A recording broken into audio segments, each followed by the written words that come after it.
Monday morning check-in. My apologies. I know it's been way too long, but I definitely want to come back after we, spent some Christmas together and, thought about, what it's going to be like heading into the new year. And so, before the year ended, I wanted to, kind of do a year-end cap and to think about some of, the subjects we talked about.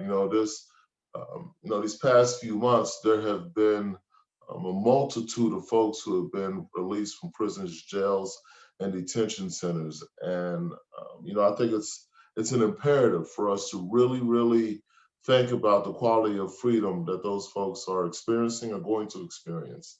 You know, um, I don't have to tell you that some of the toughest times in prison is during the holiday season. And now that we're past the holiday season, I also want to share with you that some of the times that seemed the most hopeful was when a new year began.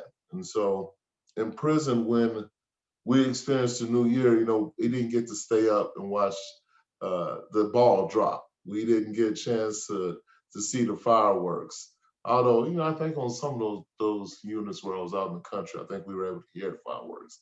But, the next day, even in prison, folks approached the new year as a new opportunity. We weren't sure if we were going to be released from prison.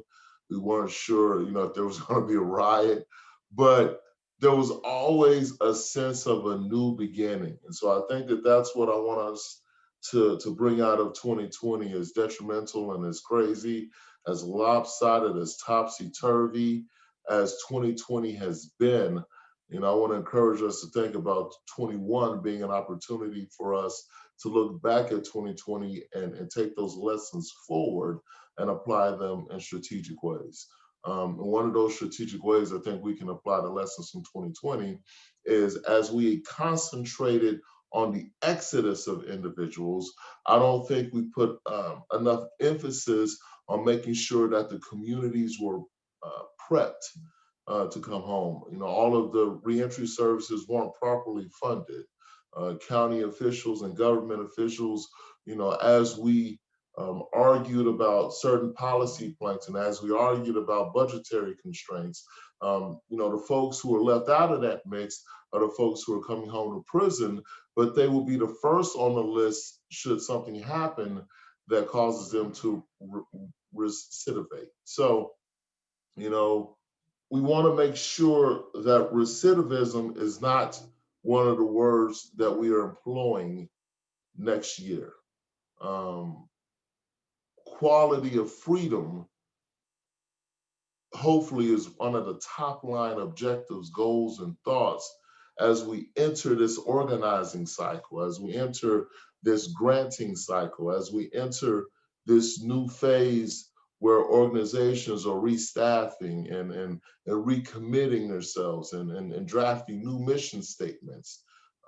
Let's hope and let's pray that these mission statements are going to be guided in a way that are not only performative in action, but also substantive, right? We want folks to actually be able to benefit from our efforts and not just from the top down, but from the bottom up. Right? We want to make sure that we're making space for diversity in leadership. We want to give people opportunities that may not be educationally positioned, may not be academically positioned, rather, may not have the certifications, but we want to position them to leverage their experience as experts dealing with the criminal justice system as we are crafting out policy solutions, objectives, and goals. And as we think about our progress to goal, we really have to, I have to kind of recalibrate what we consider wins, what we consider successes, and how long do we hold on to these losses as if they are not stepping stones, right? So, happy Monday. It's good to see you again. I'm looking forward to bringing in the new year with you. And, my prayer is that you embrace this new year with the same wanton abandon of hopefulness as you did 2020, right? And we're going to continue to free people. We're going to continue to close prisons. And we're going to continue to make sure that people are able to live the best quality of life possible. And we're going to prepare communities to make that possible, right? Appreciate you guys hanging out. If you haven't done so already, make sure you share the video, like, subscribe to the channel, share it on your Twitter, share it on your Instagram. You know, jump over to LinkedIn, share it over there as well. If you're involving yourself in organizing, advocacy, activism, if you're an NGO, if you work with a nonprofit, share this with somebody you think can benefit from the information. All right, you guys have a wonderful morning. Thank you so much, and we'll see you next time.